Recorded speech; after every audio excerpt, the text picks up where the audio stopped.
I bet you're watching this video sitting on your chair or laying on the sofa or on the bed. Don't worry, it's not your fault. Our society leads us to sit more often, to cross our legs more, to put more weight on one side of the body versus the other, and this creates imbalances, and unfortunately these imbalances do not help us in the process of childbirth. So let's go into the video to see what can you do, what positions can you adopt in order to promote body balance. Let's start.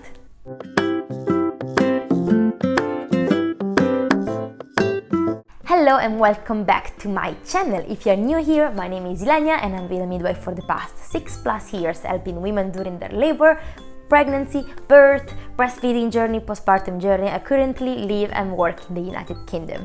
Today I really want to give you my advices in order to put your body in the best position, in the best situation for birth. If your body is in the best position for birth, so will be your baby, and therefore you're gonna have a smoother and quicker labor. Please bear in mind, these positions are not gonna put you into labor faster, but they're definitely gonna promote a better mom-baby alignment and therefore promote an easier labor and birth. My first number one advice is in regard posture. In fact, as I was saying before, we sit and crunch a lot, and I really wanted to avoid laying like this on the couch during pregnancy or on your chair. In fact, to turn the chair around when you're sitting on the table, maybe you're working on your computer, just turn the chair and make sure that you're leaning forward.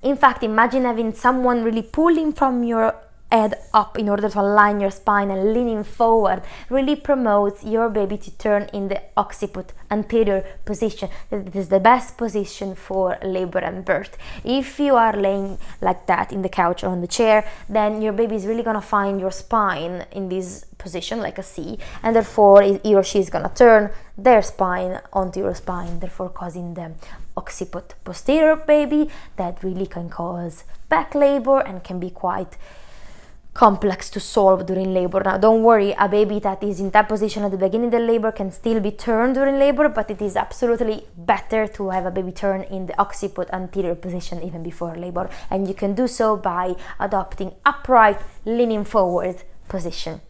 Another way you have to do that is actually by sitting on the ball. I've done a full video on the birthing ball, but really sitting on the ball instead of on a chair promotes a better position and a proper body balance. So definitely give it a shot. Either turn the chair around or sit on your ball all the time, especially in the third trimester.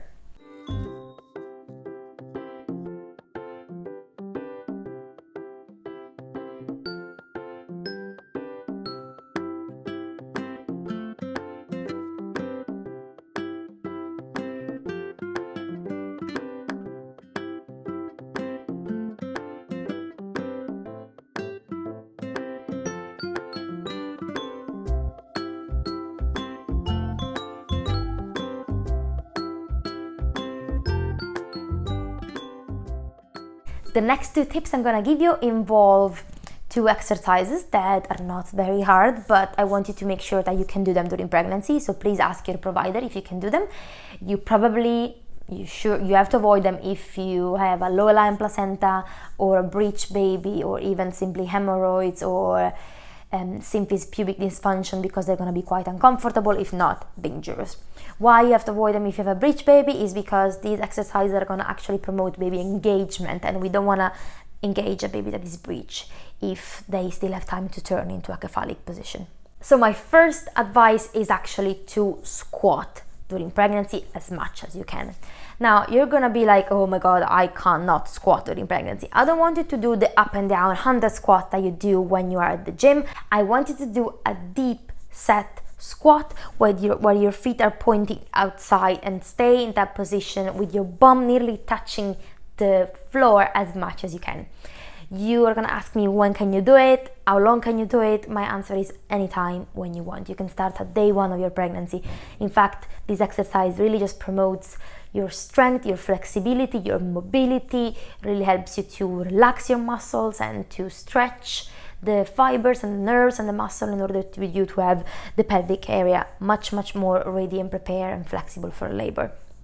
So if start with 30 seconds. If you can stay a bit more, stay even a couple of minutes, stay even 5 minutes. If you can, if you have to skip a day, that's no problem. Just do it as much as you can, and you'll see that every time you're gonna be able to stay in the position longer, and this is really gonna help you to engage your baby. In fact, the pelvis, the inlet of the pelvis, which is this first circle, it's going to open more if you adopt that position. The iliac bones are gonna spread and allow those few millimeters more than a baby might need in order to engage and to rotate better.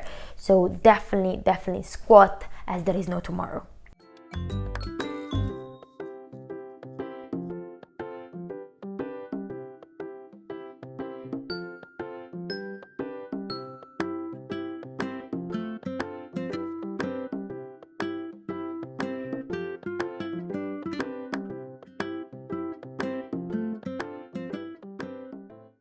You'll start to feel so much better after a few days you're doing it. You'll feel so much benefit in your inner thigh, in your crotch, in your groins.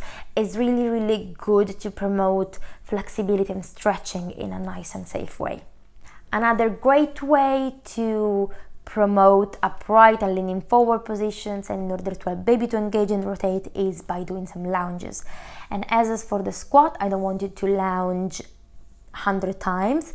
I want you to maybe lean on your partner or on your door and just do some sideways lunges.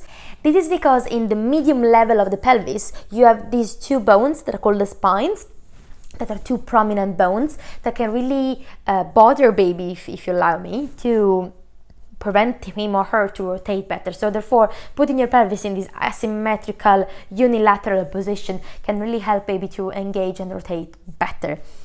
And we are talking about the medium level of the pelvis, therefore a baby that is engaged is probably getting closer to the level. So by doing some lunges in pregnancy, you allow some body balance and baby can shift easily in the mid pelvis.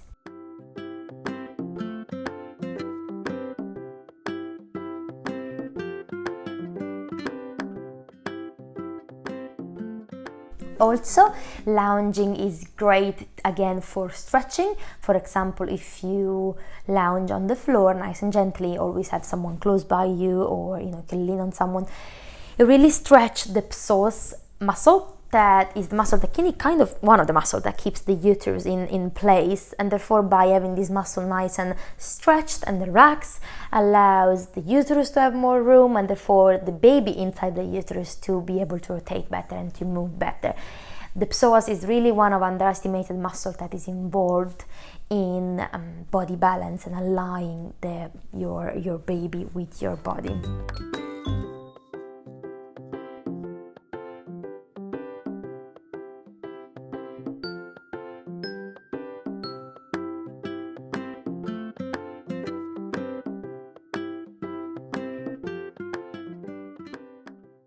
Start as soon as you can, please. Even if you have a cesarean birth planned, even if things go absolutely another way since the way you were planning, don't worry, because having a flexible and relaxed pelvis is really gonna help you also for your postpartum journey. So there is no harm on doing this exercise once you've been cleared by your provider.